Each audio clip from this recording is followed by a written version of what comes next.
So today we're back in Whiskey Bravo Garage and we're going to be looking at some things with the FreeSolo OG trailer after our first camping outing.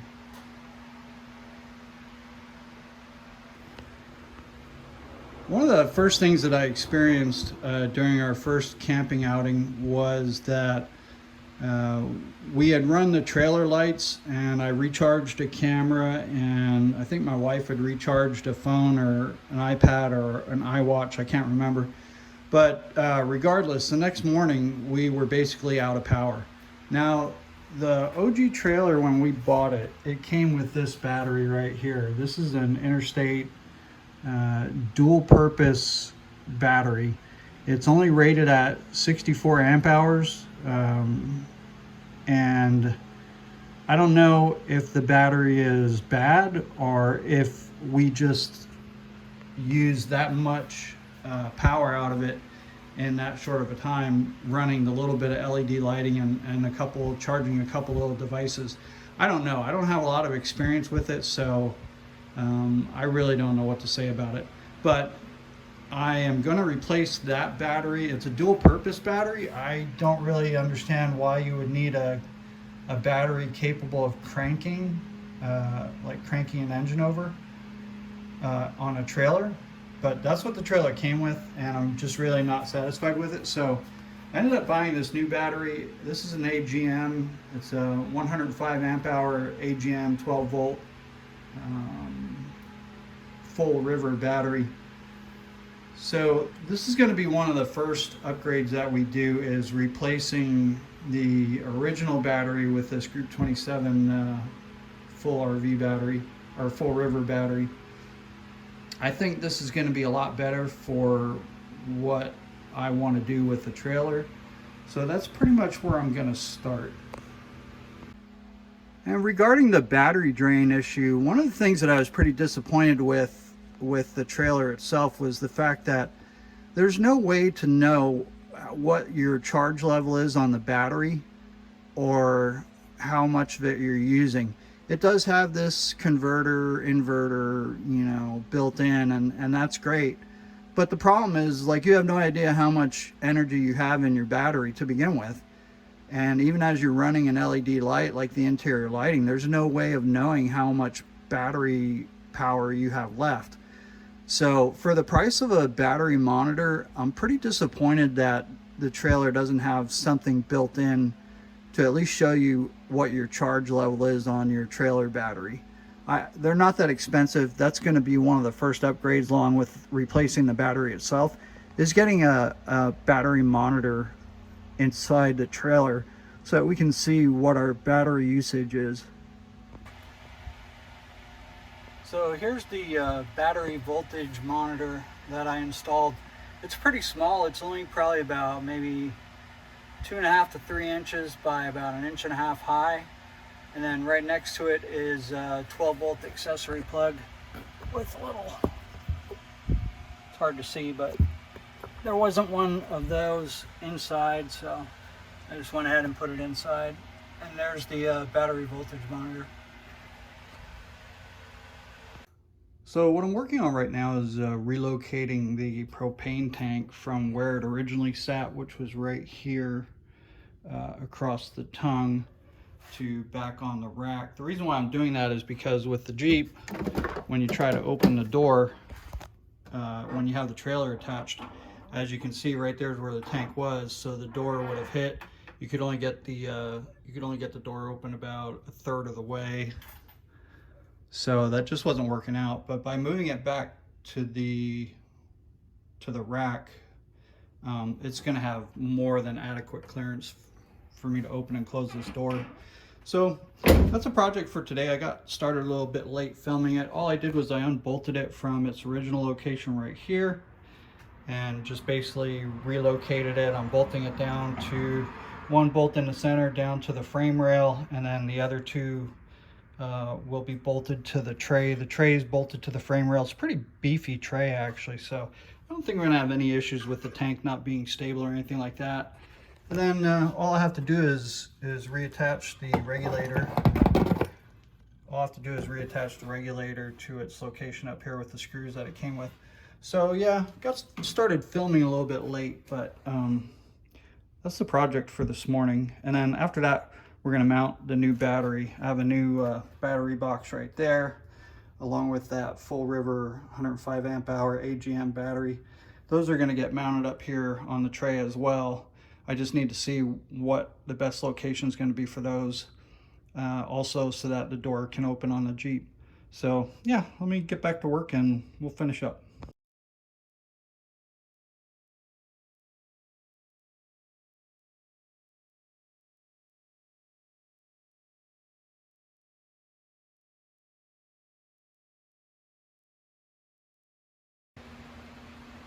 So this is just the final on the moving of the propane tank. The propane tank was in between the tongue, moved it back to the driver's side of the storage tray.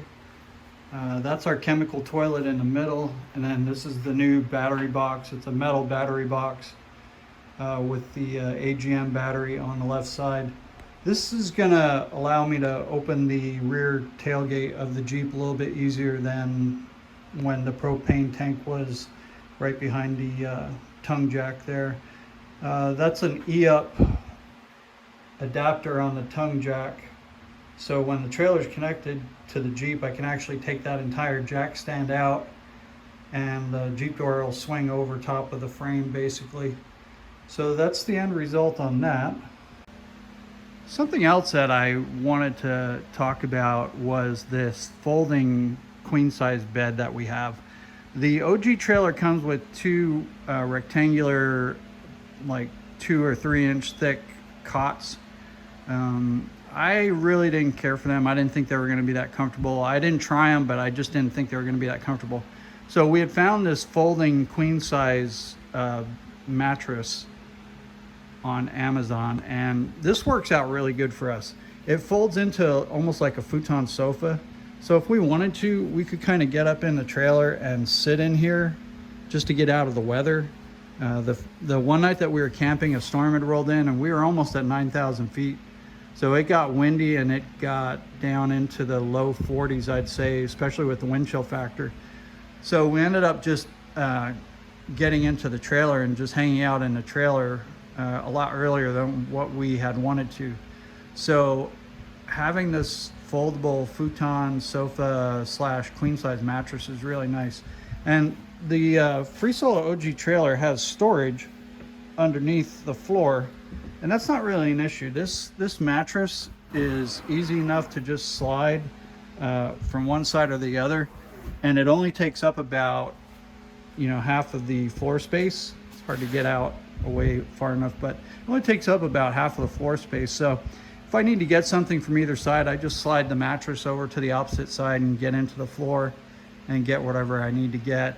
And then when we get ready to actually bed down for the night, that thing just unfolds and lays flat. We turn it 90 degrees and it lays flat on the floor and takes up pretty much all the floor space. But it's actually fairly comfortable. It was a lot more comfortable than I thought it was going to be. Another thing that we encountered, or that I encountered more so the first night that we were sleeping, is with these sliding doors, which are at pretty much the head end of the trailer when you're sleeping. Now originally these sliders had these knobs on which matched the other knobs inside the cabinetry of the trailer, and I kept hitting my head on this knob. This knob was actually like right here, and as I was tossing and turning throughout the night, I just kept hitting my head on the knob. So I ended up taking these knobs off. I drilled out the hole where the screw hole was for the knob, and then used a plastic insert. So these are now finger sliders. You stick your finger in and you can slide it. But now there's no knob sticking out. So I'm hoping that I'm not having that issue where I'm constantly bumping my head against the metal knob. Something else that we ran into when we ended up spending a little bit more time inside the trailer than we thought we would was when we have an iPad. We always take an iPad with us, and I kind of like listening to TV shows while I'm trying to fall asleep. I have really bad tinnitus, so I need some kind of ambient noise to try to drown out the ringing in my ears. So I like falling asleep with the TV on. So what we ran into was we really had no place when we were laying in the trailer. We had no place to put the iPad. So it was just sitting on top of the sleeping bags, and it just kept getting knocked over and you couldn't see it. So I'm going to be mounting one of these Archon mounts. It's an iPad mount with an adjustable arm and a ball mount at the other end. Basically going to be mounting that most likely underneath that cabinet. You can see that there's a little bit of a lip that hangs down on that cabinet. So I'll be able to fold up. The ball mount will be underneath that cabinet on the bottom side, and I'll be able to fold up the iPad mount and just tuck it under there when we're not using it. That's going to be another project for the FreeSolo trailer. And here's the iPad mount that I put in. Basically, I just used a ball mount right here, drilled through the framework of the cabinetry. The framework is solid wood, so it's going to hold real good.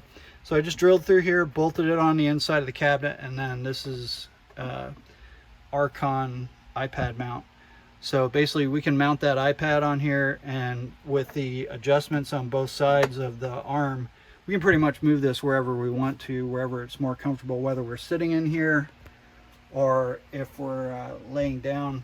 We can bring the arm out this way and be able to watch whatever we're watching on the iPad. So yeah, that was another update, the iPad mount. Something else I wanted to address regarding the trailer itself was the stabilizing jacks that the trailer comes with.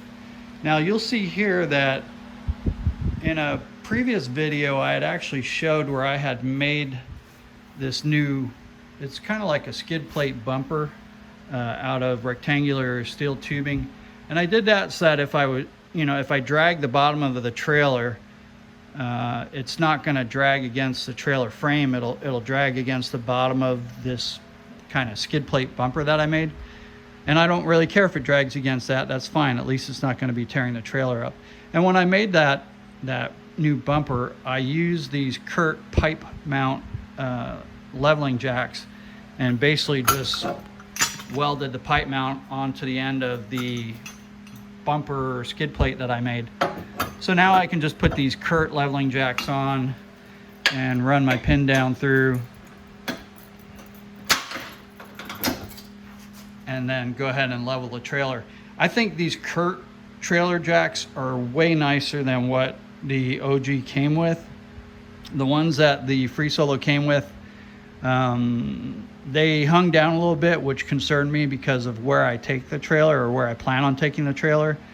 And honestly, I just really wasn't happy with the quality. Overall, I think the FreeSolo trailer is a good value for what you pay for it.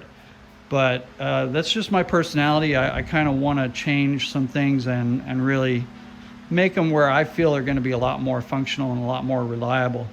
So these Curt trailer jacks, I can take them off and I just store them on the galley floor when we're traveling. And then when we get to our location, I just pull them out, slide them on, pin them down, and level the trailer.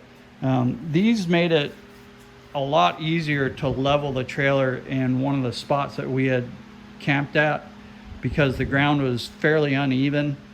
And had I not had these Curt trailer jacks on, leveling jacks, I don't think I could have leveled the trailer. It's always best practice if you can find a level spot, but trying to find a level spot out in the woods, yeah, good luck with that. So I'm really glad that I decided to upgrade the stabilizer jacks and switch over to these Curt trailer jacks. They're just so much better. The other thing I wanted to talk about was the heater that's built into the OG trailer. Here you can see the intake and the two outputs for the heater. The first night that we had stayed up at the location that we were almost at 9,000 feet, and a storm had rolled in. It got windy up to about maybe 15 or 20 mile an hour wind gusts, and the temperature dropped down from in the I'd say low 60s, high 50s down into the low 40s. And with the wind chill factor, it might have been low 40s, high 30s. But being able to come into the trailer and turn the heater on, the heater works without being plugged into shore power. The igniter works off of the battery and the heat is fueled by the propane. So the only thing you're running is the fan really off the battery. But it only took about 5 to 8 minutes, maybe 10 minutes at the most, to not only get the chill out of the trailer that night, but to actually make it warm enough where I kind of had to open one of the windows on the doors and kind of let some of the heat out. The heater works really well. It's a very small space, but I will say that the FreeSolo heater, yeah, that was handy. It helped a lot. I hate being cold, so being able to come into the trailer and just get that chill off was really helpful for me. Another thing that we found really helpful was this DeWalt portable vacuum cleaner. It basically runs off of the same batteries, the same 20-volt batteries that I use for the other power tools, the other DeWalt power tools that I have. So it was super convenient. I have a lot of these batteries. So this little vacuum, I mean, for me, it was great. Anytime that we got some debris up in the sleeping area or even on the galley floor, just to be able to pull out that little DeWalt vacuum and kind of get some of that wood debris like twigs and stuff like that, it was very handy. I'm not sponsored by DeWalt, but I just wanted to say that the vacuum works really well. It seems to be running for a fairly long time on that same charge. I haven't recharged that battery, and I've used that vacuum for probably, geez, I don't know, maybe 30, 40 minutes overall since I put the battery in, maybe even an hour, and it's still holding a really good charge and works really well. So yeah, if you're looking for a small little portable vacuum, check out this DeWalt one. It works pretty good. So just some quick updates real quick on some of the changes that I'm making. The fire extinguisher in the trailer was originally mounted right down here. And the problem with that was like, it was just in the way, I felt. So I just moved that fire extinguisher up higher, just moved the bracket up higher there. It felt pretty solid around the door frame, like there's some material inside the wall. So I think that's going to be better, getting the fire extinguisher up higher. Then the other mod that I did was attaching a Pelican air case to the driver's side. I just used some 80/20 extrusion. It's extruded aluminum. Tied it into the rack up top and then just 2 bolts through the fender. The Pelican air case really doesn't weigh anything. And then inside that case is our hot water heater for showers. So instead of having it just sitting on top of the cooktop in the back during travel, now it's just mounted to the side. Like I said, neither of these things weigh very much. That Camp Lux hot water heater, it hardly weighs anything at all. And the Pelican Air case is very light as well. So the Pelican Air is pretty much weatherproof. Where I bolted the case to the extruded aluminum, you can see that I used a sealant to kind of seal the holes. The holes are really tight, but using that sealant should prevent any water from getting in. So yeah, I'm pretty happy with that. Again, it's just gonna kind of free up some setup time for us so that we're not having to take the hot water heater out and set it up. Now all we have to do is open the door, basically plug in the water and plug in the gas, and we can take showers. So I think that's going to wrap up most of the mods for this video though, and hopefully kind of wrap up the mods on the FreeSolo for a while.